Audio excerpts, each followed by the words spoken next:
আল্লাহ আজ রাতে তোমাদের কাজ দেখে হাসলেন। ইয়া রাসূলুল্লাহ, ঘরে শুধু পানি ছাড়া আর কিছুই নেই।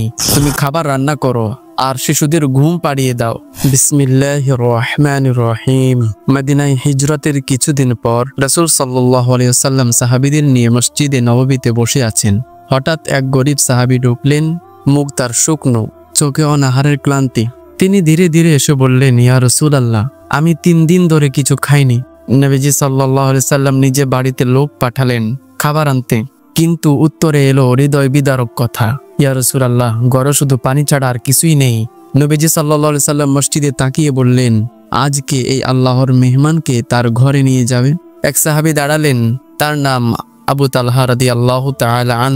তিনি বললেন, ইয়া রাসূলুল্লাহ, আমি নিয়ে যাব ইনশাআল্লাহ।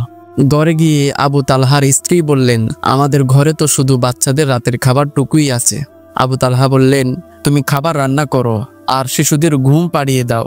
অতিথির সামনে বাতি নিভিয়ে দিবে, যেন মনে হয় আমরা খাচ্ছি। তারা তাই করলেন। অতিথি তৃপ্তির সঙ্গে খেলেন। আবু তালহা আর তার স্ত্রী না খেয়ে রাত কাটালেন। পরদিন সকালে নবীজি সাল্লাল্লাহু আলাইহি সাল্লাম হাসি মুখে বললেন, আল্লাহ আজ রাতে তোমাদের কাজ দেখে হাসলেন।